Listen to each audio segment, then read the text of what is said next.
Kan ada dua cerita. Allah itu nganggur-nganggur pada suatu hari, ngomong sama Jibril, Bril, kayak ono cah loro ning neraka kayak kon rene, cah loro sing kae, saya harus sing kae, kon rene.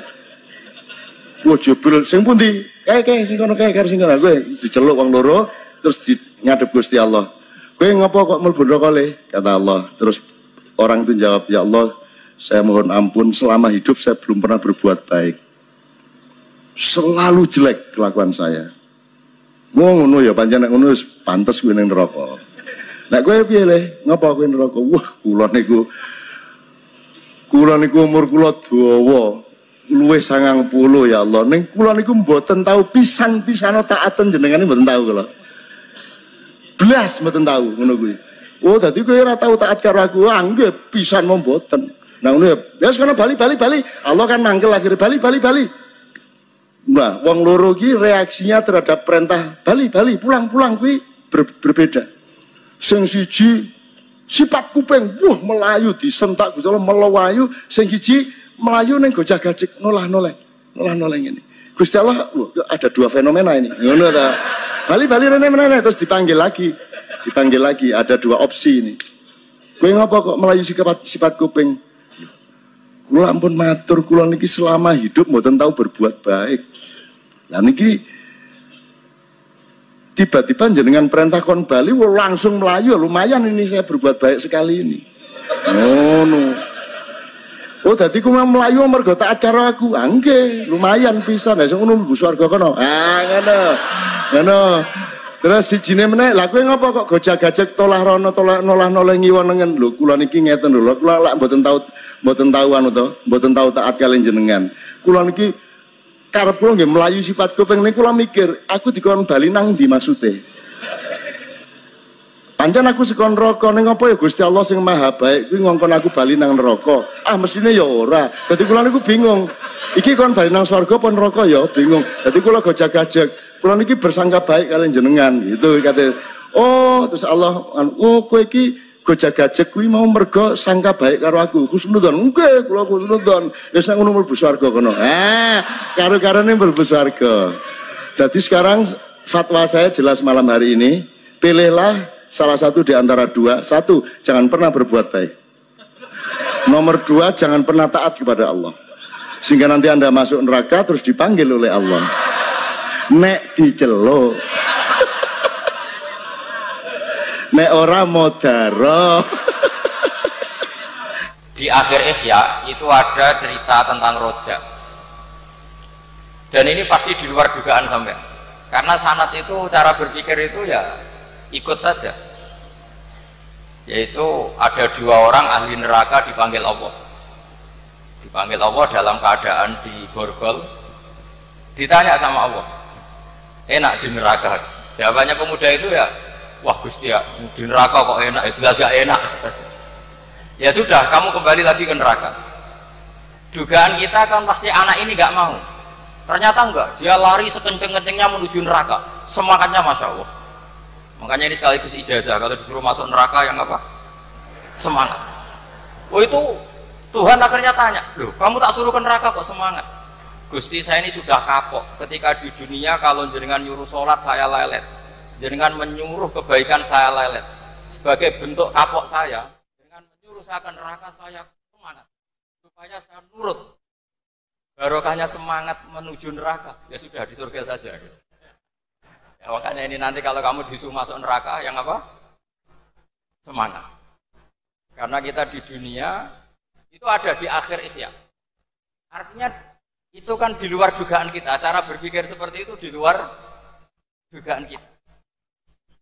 Akhirnya dia jadi ahli jannah. Cerita kedua ya masih di bab yang sama. Yang satu disuruh enak di neraka, ya enggak Gusti. Sudah kembali lagi ke neraka. Si orang ini tolak itu. Tolak. Terus ditanya sama Allah, kenapa tolak? Ya Allah, ketika engkau memanggil kami ke surga, saya tidak pernah ngira kalau akan engkau kembalikan lagi ke neraka. Ya sudah, kamu di surga saya karena husnudzon sama saya. Ini berarti ada dua sanad. Lucunya sama-sama benar. Yang semangat ya benar, yang lelet juga benar. Maka kamu punya dua pilihan. Nanti kalau disuruh masuk neraka, bisa semangat bisa apa? Leleh. Dan semuanya nanti di surga. Artinya begini, sanad itu apa ya? Enggak yang kita duga. Makanya saya mohon siapapun yang mencintai agama ini harus banyak baca. Jangan nuruti emosi, kemudian emosi itu di atas namakan agama. Di Sahih Muslim itu ada cerita, ini termasuk hadis pegangan kan Sahih Bukhari Muslim. Itu ada cerita seorang sujud sama Allah itu kan banget baiknya, sangat baik. Kemudian yang sujud ini diinjek oleh pemuda yang nakal, diinjek. Ketika diinjek, yang sujud spontan ngomong begini, fawallahi la yaghfirullahu laka, demi Allah, Allah tidak akan maafkan kamu. Di luar dugaan, tentu kalau nggak ada sanad, omongan ini normal karena nginjek orang apa? Sujud. Tapi di luar dugaan, Allah mewahyukan ke Nabi di zaman itu, disuruh bilang sama orang yang sujud itu, Allah ngendikan, manggalladzi yata'alla alayya alla aghfira li fulan faqad ghafartu lahu wa ahbattu amalah. Siapa yang mencatut nama saya bahwa saya tidak bisa memaafkan orang yang nginjek, Allah tersinggung karena namanya dicatut. Saya ini Tuhan bisa menyiksa dan bisa mengampuni. Kenapa sifat saya jadi satu hanya menyiksa? Sifat ampunan saya di mana? Itu kalau nggak sanad nggak bisa. Saya ulang lagi, Allah itu apa? Zat yang bisa yaghfiru liman yasha wa yu'adzibu man yasha. Tapi orang yang sujud ini hanya mensifati Allah satu, yaitu Allah pasti menyiksa. Dan Allah tersinggung. Bagaimana mungkin saya Tuhan hanya berstatus bisa menyiksa, tidak bisa mengampuni? Akhirnya orang ini disalahkan, malah yang sujud tadi bilang ke orang itu, sujudnya saya hapus pahalanya, dan yang nginjek saya hapus dosanya. Tapi ya bukan berarti terus kamu boleh nginjek orang sujud, ya enggak. Artinya gini loh, saya hanya memperkuat moderator tadi, berpikir agama itu berdasar sanad. Kalau nuruti emosi pasti kita akan setuju Allah tidak ngampuni yang menginjak. Tapi berdasar sanad, berapa orang yang dulu melukai Nabi, bahkan punya niat membunuh Nabi, akhirnya ditobati oleh Allah Subhanahu wa Ta'ala. Siapa yang nggak tahu cerita Surakoh, orang yang niatnya bunuh Nabi, ditobati Allah. Siapa yang nggak tahu cerita Khalid bin Walid, orang yang punya konsep untuk mengalahkan Nabi di perang Uhud, juga akhirnya masuk Islam dan diampuni Allah. Banyak lagi tokoh kafir yang dulu musuhi Nabi akhirnya ditobati oleh Allah. Sehingga ketika Nabi sangat marah ya dengan mereka yang kafir, malah ada ayat turun, laisa laka minal amri syai'un aw yatuba 'alaihim aw yu'adzibahum, bahwa wilayah mengampuni dan memaafkan itu wilayah Allah. Tentu kita secara syariat akan mengatakan yang nginjak itu salah, pasti itu. Kalau yang nginjak itu pasti salah, yang kafir pasti salah. Tapi jangan katakan kalau Allah tidak bisa menobati mereka. Lagi-lagi yang bisa mengertikan itu apa? Sanad. Kita ngaji di bab itu bahwa ada orang diinjak, ternyata Allah ketika yang sujud mengatakan wallahi la yaghfirullahu laka, demi Allah, Allah tidak akan maafkan kamu. Loh, mensifati Allah dengan satu sifat la yaghfiru itu Allah tersinggung karena Allah bisa yaghfir. Makanya ini penting sekali saya utarakan supaya kita ini bicara itu sesuai sanad. Karena andaikan tidak sanad, agama ini di logika, kemudian logika orang itu berbeda-beda. Maka kayak apa kacaunya agama ini? Terus yang ketiga, saya beri sekian contoh. Ini saya bawa kitab Hikam yang diterjemah oleh Mbah Soleh Darat. Saya dulu pernah ngaji Hikam sama banyak Gus Zufur.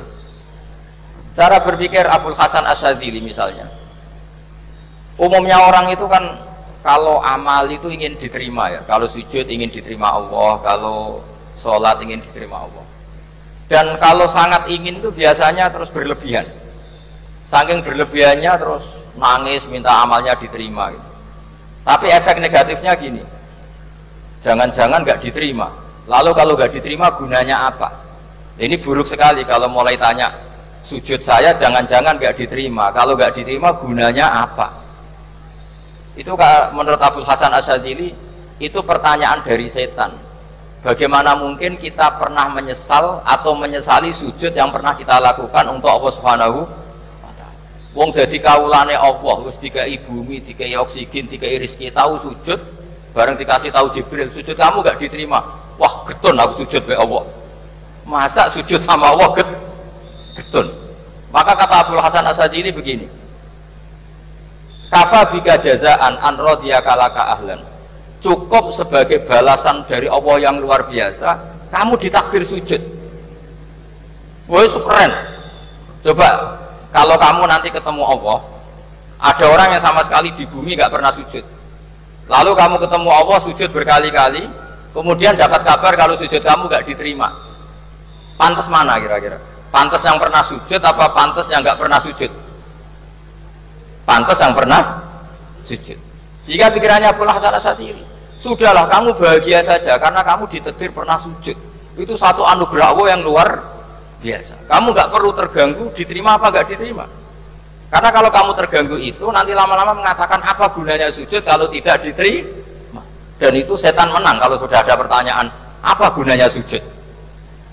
Nah, makanya disebut min syarril waswasil khannas. Kata Abdul Hasan As-Sadili, waswas di sini adalah setan ngeridu kamu supaya kamu ngeset semua ibadah kamu, jangan-jangan kamu nggak diterima, kemudian kamu menyesali semua ibadah yang pernah kamu lakukan. Betapa buruknya